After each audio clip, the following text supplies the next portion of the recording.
Good evening, good evening, good evening. Barbados Labour Party family, how are you? I'm going to repeat the question that Tyrone asked you. Are you ready? I feel it. I feel good in here with you. Good evening to the St. Michael family.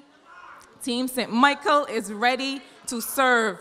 I have to say a special good evening to the St. Michael East family this evening, because St. Michael East is where my navel string is buried. I grew up in Haggett Hall. I went to Belmont Primary School just up the road. I went to Carrington Wesleyan Church just down the road. And I love being among my St. Michael East people. But this is one St. Michael. And I represent the constituency of St. Michael South Central as a candidate. A constituency that has a lot of history and a lot of pride and a lot of talent. And a part of the work that we have to do as this Barbados Labour Party is to remind Barbadians of who we are. We have a lot to be proud of. And one of the most dangerous and insidious things that this Democratic Labour Party government has done is to perpetuate the idea that we cannot do better and be better. Well, we have to say to them, starting this evening and going on throughout this campaign, and when we return to government, that Barbados is better than this. And better than this should have been done, and better than this, by the grace of God, will be done. You know, our convening here this evening, as Tyrone has just said, coincides with Errol Barrow Day. And as he also very rightly said, we acknowledge, and we are able to acknowledge, the strong leadership that Barbados has enjoyed throughout our history, before and since independence. Now, we may want to clarify and discuss and highlight the fact that when it comes to free education, it really started with a man called Grantley Adams, who made available free secondary education in those 4 schools before it was expanded. And we might want to discuss and to highlight and to suggest that really independence did not begin with the signing of that act in 1966, because there was a long and laborious process that all of the founding fathers were a part of.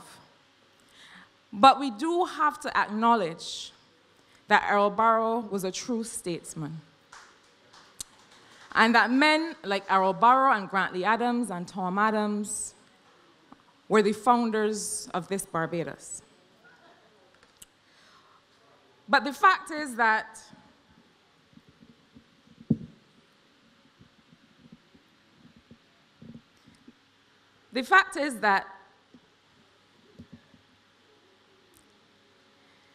the type of political servant that men like Errol Barrow and Grantley Adams represented, sadly, we seem to have been missing over the last 10 years of government and governance in this country.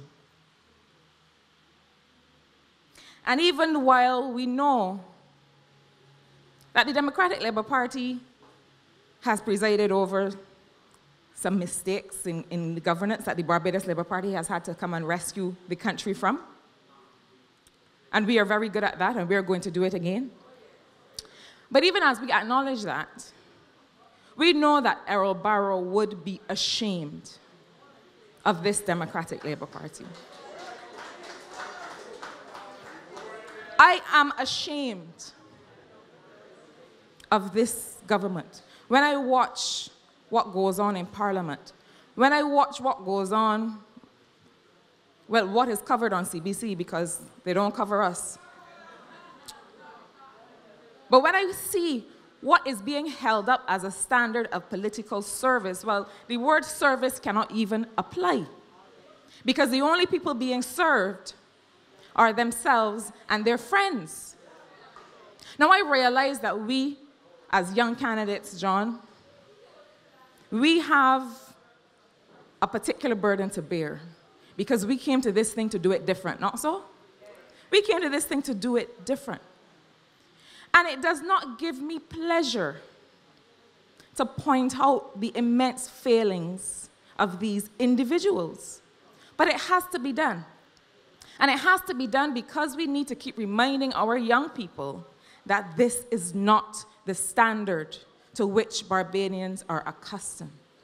We need to remind young people that we need to raise the standard back to where it used to be, and that we can do it. Now,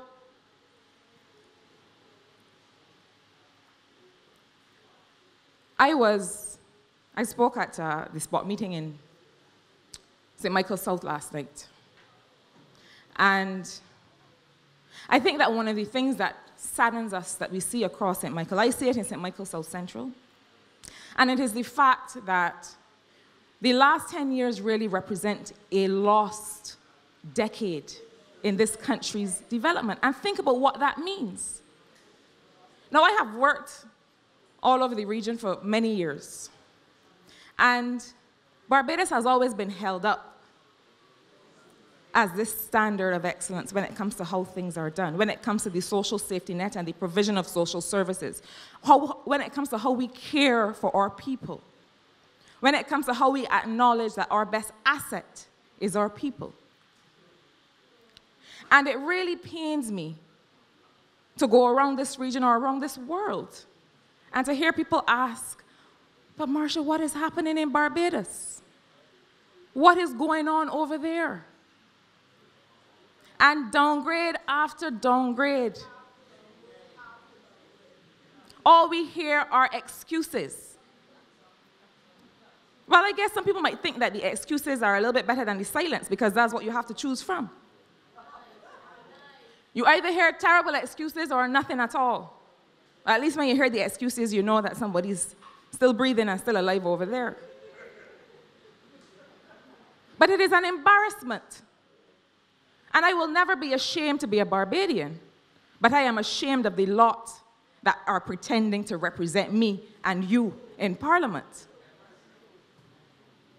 Young people all across St. Michael South Central and all across St. Michael, many of them have never known what it is to hold a job.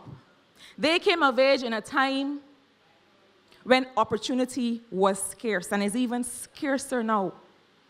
And they left school thinking, as we have told them and as we have shown them, that there was something out there for them, that they could come out and find work and be able to contribute and to take care of their families. And I meet young men and women every day who are 23 and 24 and have never been able to find work, have never known what it is to get up at 7 o'clock in the morning and bathe and dress and feel proud to go and do something that they are good at, or feel proud to go and learn something new that they can use to provide an income for themselves and their families. And, you know, we were canvassing yesterday, and I want you all to listen carefully and to be in tune to the extent to which this propaganda can go and to make sure that we arrest it.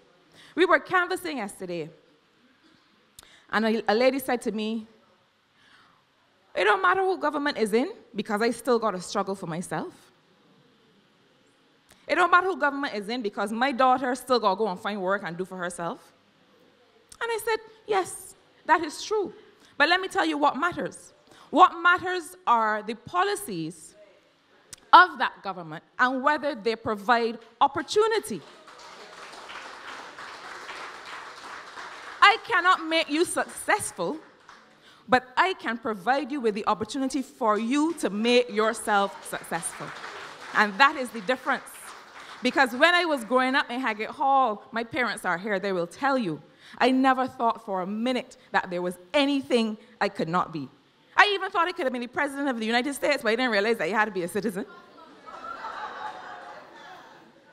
Such was the culture of possibility in this Barbados. I am not making this up because I happen to be here on a Barbados party platform. It is the truth. This is my lived experience. This is your lived experience, John. That was the culture of possibility in this country. And that culture is no more. And ladies and gentlemen, we have to bring it back. We have to bring it back for the young people in this country.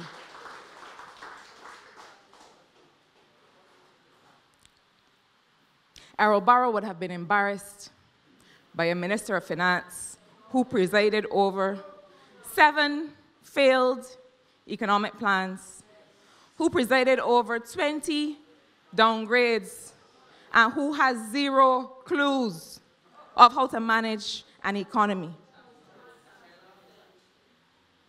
I cannot blame a fella for not knowing what to do. But if you don't know what to do, move and let somebody who knows what to do come and get on with the business of governing Barbados. It is time. It is time for us to be able to lift up our heads again. And ladies and gentlemen, under the leadership of Mia Amor Motley with this Barbados Labour Party, we are going to be able to do it. It's not going to happen overnight. It is not going to happen overnight. And it is going to require all of our collective effort. But we are going to be able to do it. As we were canvassing yesterday, as we walk around the St. Michael, we see that they're patching the roads, right?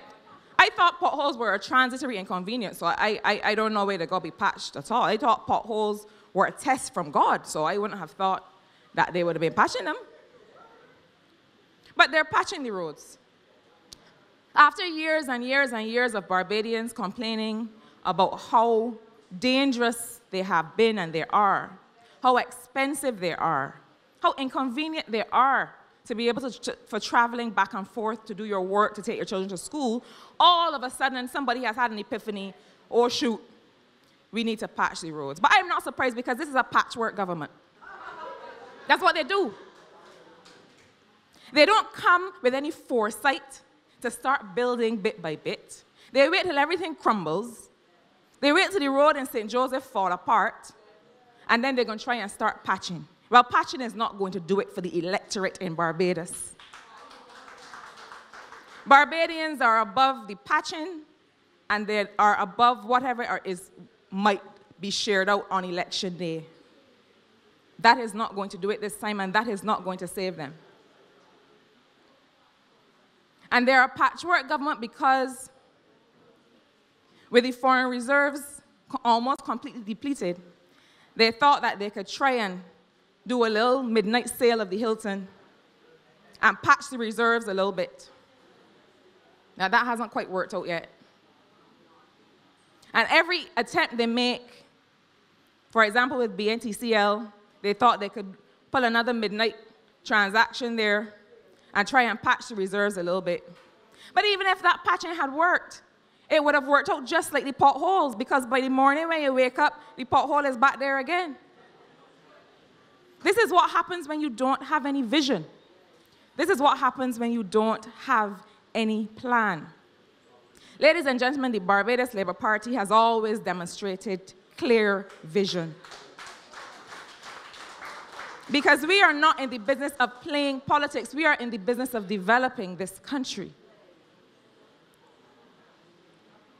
And when the Barbados Development Board was established in 1958, we had a plan for developing commerce and industry. And you will hear the Minister of Tourism go on and on and on about tourist arrivals and how well the industry is doing. But what he will not tell you is that, in fact, in the last decade, the tourism industry has performed at its worst since that Barbados Development Board was established in 1958, at its worst. You see, these guys are kings of propaganda because that is all they know how to do. They don't know how to run an economy. They don't know how to keep a road infrastructure and other infrastructure intact. They only know how to spin. And that is why it is important for you to keep your ears to the ground and keep your eyes out and keep your lips moving to let people know, do not believe the hype. Barbadians are suffering in this country. The NSRL was another patchwork job, another patchwork attempt. And what has it yielded? While the Minister of Finance came out saying that, oh, it has done really well, it's done really well in the first few months of its establishment. In the meantime, his Prime Minister said he hasn't seen any numbers, so he doesn't know. But it has done really well.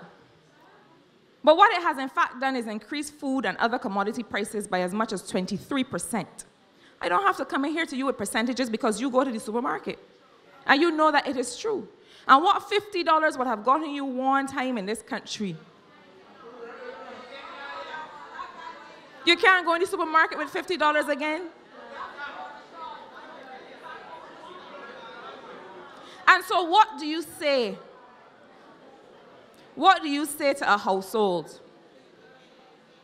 that has 3 or 4 of those same young people I spoke to you about earlier who have not been able to find work since they left school? That household also has a pensioner whose small income is now supposed to provide for that entire household, but the purchasing power that that income has is at least 23% less.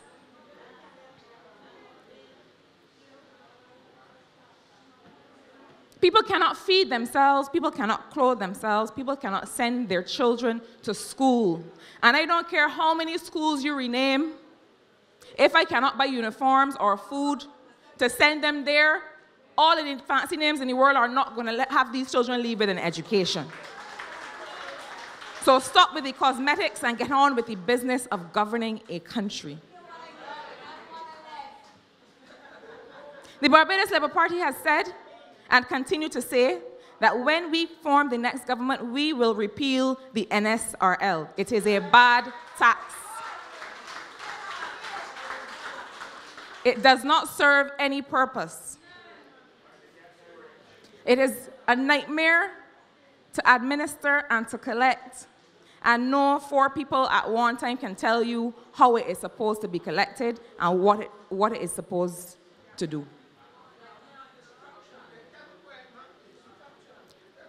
And we will get questions. Well, if you move the NSRL, what are you going to replace it with? The NSRL wasn't always there. This notion that all of a sudden we can't do any better, don't allow it to take hold. The business of governance is about setting priorities. And it is about creativity. You cannot tax and tax and tax your way out of a recession. It does not work. You know,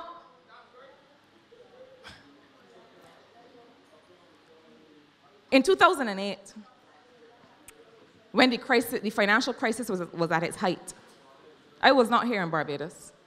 I saw the election result from London, where I was living at the time. And I thought, okay, this is going to be a challenge. And I looked at the people who had become MPs, and I got a little bit concerned. I did. I thought, well, I'm not sure. I'm not sure based on what they're saying. I'm not sure they understand what it's going to take to shelter Barbados from the worst of the recession and then to bring it through, because you have to have a plan for that kind of thing. By 2009, I was on my way back to Barbados. I'm going to say that again because I don't think you get my meaning. In 2008, the Democratic Labour Party won the government, and there was a recession that had just an international financial crisis. By 2009, I was in London, and I saw that Barbados was already on the decline based on their failure to act quickly. And I was on my way back to Barbados because I thought I cannot stay from afar and watch my country crumble. And to go further, I came back to Barbados and I started working first with the United Nations and then with the Caribbean Development Bank. And in 2016, I was with the Caribbean Development Bank, writing a lot of policy papers and trying to get certain people to read them and to hear sense, as my grandmother used to say. But this is not a government that listens to anyone. And that is why I am proud to work with a political leader who listens to everyone.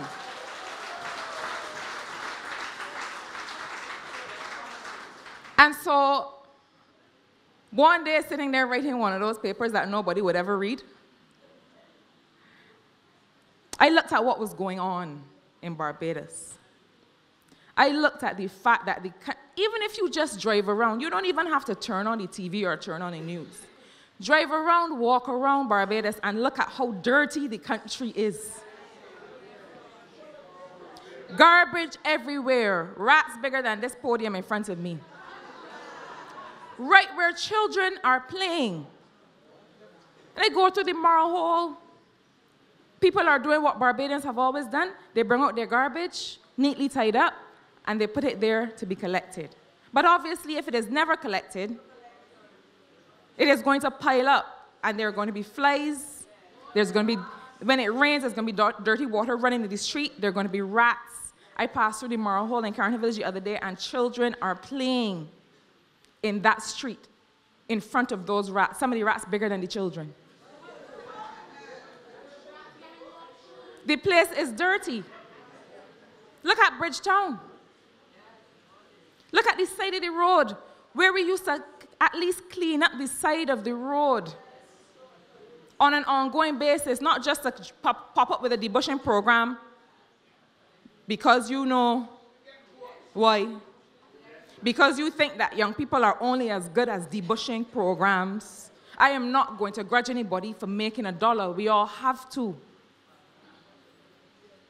But it is wicked for a government to withhold and withhold and withhold and not invest in its young people, except when you want to vote and you want to send them into a debushing program. It is wicked, it is wrong.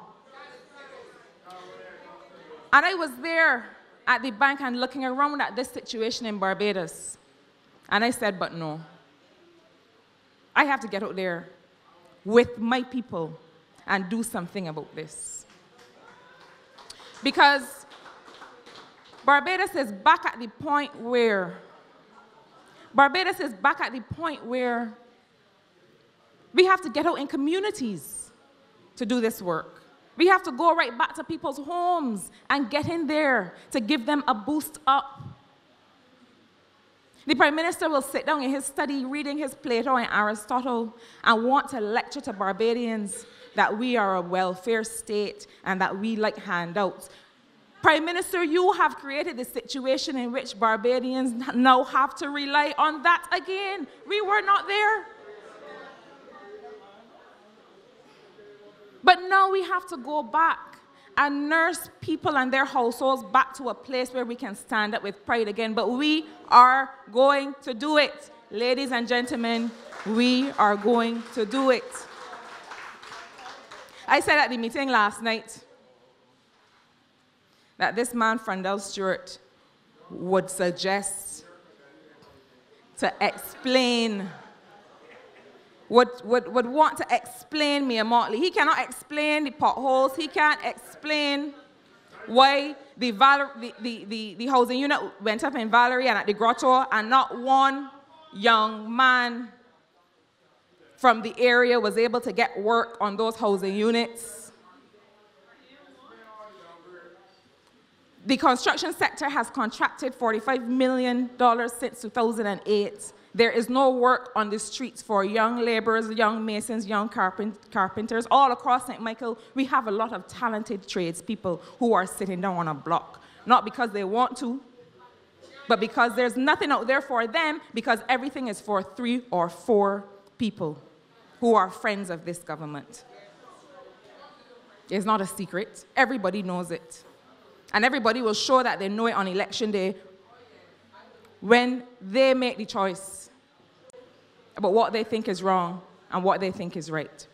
So Frandell wants to explain Mayor Motley. Can't explain anything else, so he's going to try with that. But as I said last night, you cannot explain Mayor Amor Motley because Barbados knows who she is. We have known her for years. And we trust her, and we know that she is eminently capable, with our help, of taking this country forward. This Barbados Labour Party is not about hype, it is about substance. And we do this work for the love of our country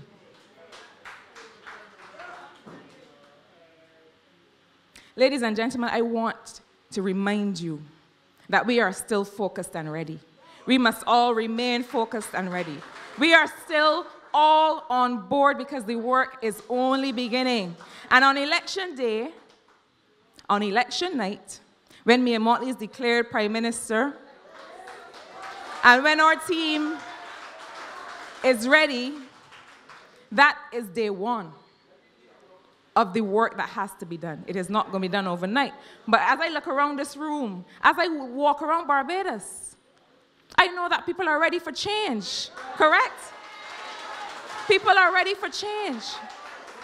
And we are going to make this transformation happen because we love Barbados. Ladies and gentlemen, are you ready? I know that you are ready. Thank you and blessings on you.